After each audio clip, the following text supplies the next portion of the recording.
Welcome to Stories Junction. Let's begin today's story. I never expected my life to unravel at a simple neighborhood barbecue. It was a warm Saturday afternoon, and we were at our friend's house, Tom and Lisa's place, where the smell of grilled meat filled the air. Kids ran through the backyard, their laughter blending with the hum of friendly conversation. I stood at the grill, flipping burgers, enjoying the familiar routine, when my wife, Melissa, walked over with an unreadable expression. She had already had a few glasses of sangria, her cheeks tinged pink from the alcohol. Then, without warning, she said it, loud enough for the neighbors nearby to hear. "Jason," she announced, her voice light but firm, "you're a great dad to our kids, but let's be honest, you and I were never really soulmates." For a moment, I thought I misheard her. The sizzle of the grill, the clinking of glasses, the distant shrieks of children playing. It all seemed too normal for something like this to be happening. But her words echoed in my mind, settling like a stone in my gut. A few people glanced in our direction before quickly looking away, pretending they hadn't heard.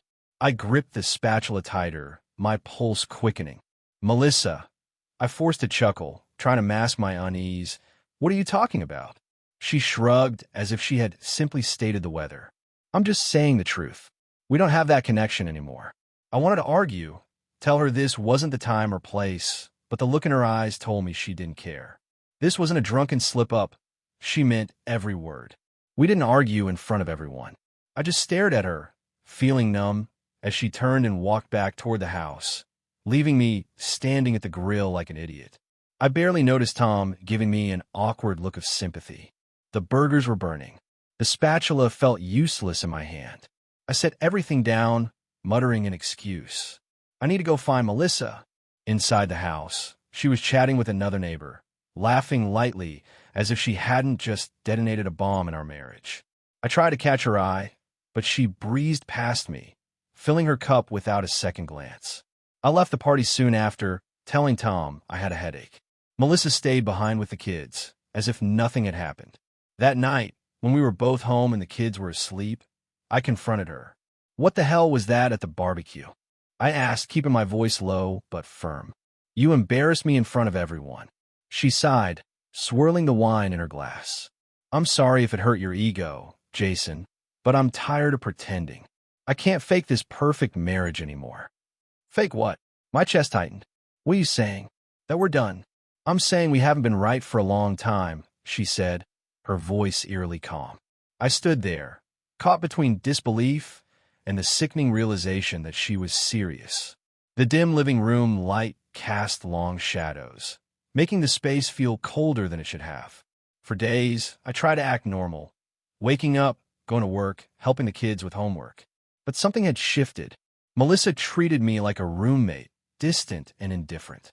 I kept replaying that barbecue scene in my head. Why did she choose that moment? Why so public? And, more importantly, why now? Then a thought crept in when I tried to push away. Was there someone else? After that unsettling day, my doubts began to grow into a relentless storm. Melissa, once the vibrant partner I thought I knew, grew increasingly secretive. Her behavior shifted subtly at first. She'd come home later than usual, her phone always tucked away or quickly hidden from view. One night, as the house fell silent and the kids were fast asleep, I found her phone abandoned on the kitchen counter. At first, I hesitated, torn by the weight of my thoughts. But the gnawing suspicion that something was terribly wrong won out. I remembered a careless moment when she'd offhandedly mentioned her passcode. With trembling hands and a heart heavy with dread, I unlocked it. What I discovered there shattered my remaining illusions. A series of texts from someone named Evan. The messages were filled with tender words, phrases like "last night was incredible, can't wait to see you again," and "every moment away from you feels empty." Each line pierced through me, confirming that Melissa had been nurturing a secret, passionate connection far beyond the realm of our failing marriage. Reading those texts, I felt a mixture of anger, disbelief, and a deep, aching betrayal. In that moment, every memory of our shared life was thrown into question. Had I been living a lie? The seemingly ordinary day at the barbecue now took on a sinister clarity. Melissa's public declaration wasn't just about disillusionment with our union. It was an admission of a hidden life. A knot of dread and confusion tightened in my stomach as I pondered. Who was Evan? How long had this been unfolding behind my back? Why had every unexplained moment, every secretive glance, suddenly made sense? For hours that night, I sat in the dark, the only light coming from the phone's screen as my world unraveled before my eyes. The truth was painfully clear. Our life, the love we once shared, had been steadily crumbling, piece by piece. Yet, even as I grappled with the raw pain of discovery, I knew that confronting Melissa was inevitable. But when, and how would I muster the strength to face the woman I thought I had known so well? In the days that followed, life continued on its monotonous track. I went to work, picked up the kids from school, and returned to an almost silent home where Melissa kept her distance. Every interaction with her was marked by an unmistakable chill, a stark contrast to the warmth we once shared. Her eyes, once familiar and inviting, now held a guarded coldness that left me feeling like a stranger in my own home. As each sleepless night passed, I found myself haunted by the quiet betrayal of that moment. I began to question every shared memory and every unexplained detail. Was our life together merely a facade? And if so, how could I ever rebuild what had been so carelessly torn apart? In the midst of this inner turmoil, the practicalities of life began to intrude. I started researching what it might take to untangle our lives legally, a thought that was both terrifying and oddly necessary. Even as my heart shattered a little more with every passing day, I realized I could no longer ignore the painful truth that had emerged from that silent, fateful night. That night, after the children were fast asleep and the house lay in a heavy, suffocating silence, I couldn't bear the weight of uncertainty any longer. I found myself sitting alone in the living room, the only light coming from a dim floor lamp that cast long, wavering shadows across the room. In my hand, the memory of those hurtful texts burned, a constant reminder of the betrayal I had discovered. Unable to keep my torment inside any longer, I finally spoke up. "Melissa, we need to talk now." My voice cracked with a mix of anger and despair. She slowly emerged from the kitchen, her eyes avoiding mine as if they held too many secrets to reveal. After a long, agonizing pause, she sighed and settled herself on the couch opposite me. I couldn't hold back any longer. "I saw your messages. Who is Evan, Melissa? What the hell is going on?" The question echoed in the quiet room. Her eyes flickered with a mix of regret and resignation. "Evan is someone who made me feel seen," she said softly, almost as if the words were foreign on her tongue. "It's not as simple as you think." Every word felt like a punch in the gut. I leaned forward, desperate for some truth. "Not simple? Melissa, those messages weren't just casual remarks. They were filled with warmth, with longing. Were you ever truly happy with us?" I could feel my heart pounding against my chest, each beat a reminder of a life we once promised to share. She looked away, her gaze drifting toward the dark window beyond, where the streetlights flickered in the night. "I tried, Jason. I really did. But somewhere along the way, I lost that spark. Our spark. I kept pretending everything was fine, even when it wasn't. I'm tired of living a lie." Her voice wavered between sorrow and defiance. The silence that followed was deafening. I sat there, numb and broken, each second stretching into an eternity of regret and disbelief. My mind raced back to that sunny afternoon at the barbecue, a day that now seemed like a cruel omen of everything that was to come. I recalled every laugh, every shared glance, and wondered when the distance between us began to grow. Had I been blind, or had we simply drifted apart, unnoticed until it was too late? As the minutes passed, a bitter mix of anger and sorrow overtook me. "So you admit it then," I said in a low, bitter tone, "that you haven't felt connected to me in ages? That you needed someone else to fill that void?" Tears welled up in my eyes, blurring the harsh reality of her confession. "I don't understand, Melissa. When did we stop being a team? When did I stop being enough?" Her silence answered louder than words. Finally, she murmured, "I never meant to hurt you, Jason. But I felt invisible, like I was fading into the background of our lives. I needed something, anything, to remind me that I mattered." The admission stung deeply, revealing the raw vulnerability that lay beneath her anger. I grappled with the realization that our shared life, built on years of routines and unspoken compromises, had crumbled into a series of missed signals and silent apologies. Every memory now carried the weight of betrayal. Every touch now felt tainted by the secrets she had harbored. In that moment, as I looked at the woman who once meant everything to me, I felt a profound emptiness, a void filled with shattered illusions and unanswerable questions. How could a love that once burned so brightly be reduced to these fragments of regret and loneliness? The truth was bitter and raw, and there was no going back. I sat in the dim light, the remnants of our former life scattered around us like fallen leaves. The conversation, though painful, marked the point of no return.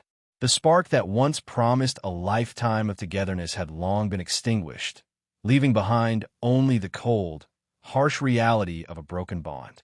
As the night deepened, so did the silence between us, a silence that spoke of endings and the painful birth of new beginnings. I knew then that the path ahead would be filled with more questions, more sorrow, and the arduous task of rebuilding my life from the ruins of what we once had. In the days that followed our heart-wrenching conversation, everything around me seemed to crumble into a harsh, unyielding silence. Every step I took within the walls of our once cherished home echoed with memories of laughter and love, a past that now felt like a distant mirage. I began to move through the motions of life in a daze, grappling with the bitter truth that our shared future was no longer an option. Mornings became a blur of routine and reluctant acceptance. I still went to work, forcing a smile at colleagues who noticed the change in my demeanor, though they never knew the full extent of my inner turmoil. Each day, I returned to a home that no longer felt like a sanctuary. Melissa had already withdrawn into herself, treating me like a mere presence rather than the partner I once knew. Our interactions were reduced to curt nods and perfunctory greetings, a painful contrast to the warmth that had once defined our every exchange. The legalities of our separation soon intruded into every facet of my life. One afternoon, a thick envelope arrived in the mail, a stack of divorce papers that bore the cold, impersonal language of a contract ending what we had built over the years. I sat at the dining table with the papers spread before me, my hands trembling as I read through clauses that detailed the division of our lives. Each word was a stark reminder that the promises we had made were now being unstitched by forces far beyond the realm of emotion. I made the call to a divorce attorney the very next day. The conversation that ensued was clinical and detached, a stark contrast to the storm raging inside me. As I recounted the unraveling of our marriage, my voice wavered with a mix of sorrow and disbelief. Soon enough, mediation sessions were scheduled, a series of meetings where every detail of our shared history, from custody arrangements to financial responsibilities, was meticulously scrutinized. In those sterile rooms, under the unyielding gaze of mediators, it felt as if the essence of our life together was being dissected, analyzed, and ultimately deemed unworthy of salvage. At home, the division of our lives grew more pronounced with every passing day. I found myself gravitating towards the living room sofa, which, in its discomfort, became my new bed. The quiet of the nights was a constant reminder of what had been lost. Every creak of the floor and whisper of the wind outside seemed to narrate the slow death of the shared dreams we once nurtured. Melissa, meanwhile, went about her days with a detached efficiency. Her laughter was now reserved for solitary moments or fleeting conversations with friends, while I became increasingly isolated in our shared space. Desperation led me to cling to any semblance of normalcy for the sake of our children. I took every opportunity to be there for them, attending soccer practices, helping with homework, and even planning small outings on sunny afternoons. Their bright, Unburdened laughter was both a balm and a bitter pill, reminding me of happier times, yet underlining the gulf that had grown between us. Their innocent questions about why nothing was quite as it used to be pained me deeply, for I could offer no clear answer. In quiet moments of solitude, I would revisit old photo albums, each image a painful testament to a life that once brimmed with promise. I traced the outlines of smiles frozen in time, wondering when our vibrant love had withered into indifference. The stark contrast between the warmth of our past and the cold detachment of the present was a constant source of agony. Every photograph was a silent accusation, urging me to confront the possibility that perhaps I had been as complicit in our unraveling as Melissa had been in her pursuit of something new. The practicalities of the divorce process, court dates, legal fees, and the endless negotiations seemed to march forward with an indifferent efficiency, robbing me of any remaining hope for a gentler end. Each mediation session felt like another nail in the coffin of what we once shared, each signature another finality I was forced to accept.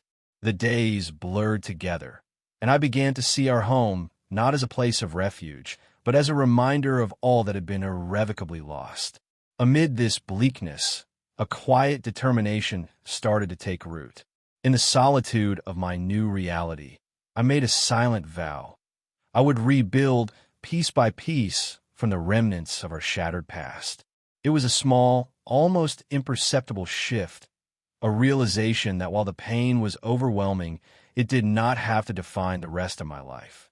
There was no magic formula for healing, but perhaps, with time and relentless effort, I could find a way to create something new and genuine from the ruins. Yet, even as I clung to that fragile hope, I couldn't escape the feeling of being trapped in a life that wasn't truly mine. I was caught between two worlds, the past with all its bittersweet memories, and an uncertain future, marred by loss and betrayal. I often wondered how I would ever redefine myself after decades of identifying as part of a team that no longer existed. Who was I, really, if not half of a union that had defined every choice, every dream? In those lingering hours of the night, as the silence pressed in and the weight of isolation threatened to overwhelm me, I began to chart a tentative path forward, a journey of self-discovery and gradual acceptance. The road ahead was daunting, strewn with legal hurdles, emotional scars, and the persistent echo of what could have been. And yet, there was a stubborn spark within me, a desire to reclaim my identity, to find solace in new beginnings, however painful and tentative they might be. In that crucible of grief and resignation, the process of divorce became not just a legal dissolution of our marriage, but a personal reckoning. Every decision, every moment of despair, was a step towards an unknown future. I realized that even as our shared life was dismantled, I still had the power to shape my own destiny, one where I could honor the past without being enslaved by it, where I could eventually find a semblance of peace amid the ruins. Melissa's indifference, the legalities of our separation, the daily reminders of our lost intimacy, they all converged into a single, inescapable truth. Our lives had irrevocably diverged. And in that divergence lay both an ending and a beginning, a painful transition from the life we once had to the uncertain, challenging, and perhaps ultimately liberating journey that awaited me. After months of silent reckonings, the finality of our divorce left me adrift yet strangely liberated. I began to rebuild the shattered pieces of my identity one day at a time. My new apartment, a modest, sunlit space in the heart of Oak Ridge, became a sanctuary where I could rediscover passions long buried under routine and regret. I took solitary walks along quiet streets, each step a small victory against the lingering sorrow. With every breath, I felt the heavy weight of the past ease, replaced by a cautious hope for the future. In the midst of this rebuilding, the smiles and laughter of my children reminded me of the precious bonds that still held me together. I carved out special moments for us. Lazy afternoons at the park, shared meals filled with tentative joy, and bedtime stories that painted dreams of brighter tomorrows. Their unwavering presence was both a balm and a guiding light, urging me to let go of the bitterness and pain. I realized that forgiveness, both for Melissa and for myself, was essential to unlocking a future where healing and happiness could coexist. Therapy and support groups gradually helped me piece together the parts of my life that had been in disarray. In a small circle of kindred spirits, I learned that vulnerability was not a weakness, but a pathway to resilience. One session in particular stands out, a gentle reminder that our wounds can be the source of profound growth. I began to embrace my imperfections, viewing them as threads woven into the fabric of a life that was richer and more nuanced than I had ever imagined. As the seasons changed, so did the contours of my world. I discovered new interests, enrolling in a photography class that taught me to see beauty in everyday moments and volunteering at a local community center where my efforts, however small, made a difference. Each captured snapshot was a testament to the possibility of renewal, a quiet acknowledgement that endings are not failures, but the fertile ground from which new beginnings grow. Slowly, the echoes of that fateful barbecue and the bitter words of that long-ago day softened into distant memories, replaced by the steady rhythm of hope and progress. Sitting alone at my kitchen table with a steaming cup of coffee, I finally saw a future that was distinctly my own. The journey ahead was still fraught with challenges and moments of pain, but it also held the promise of growth and redemption. I had learned that life, with all its heartbreak and loss, still offered chances to rebuild, to find meaning in the ruins of what once was. In that delicate balance between grief and hope, I vowed to be a better father, a kinder man, and ultimately, to embrace the uncharted path that lay ahead. Every sunrise now symbolized not an ending, but the endless possibility of a new beginning.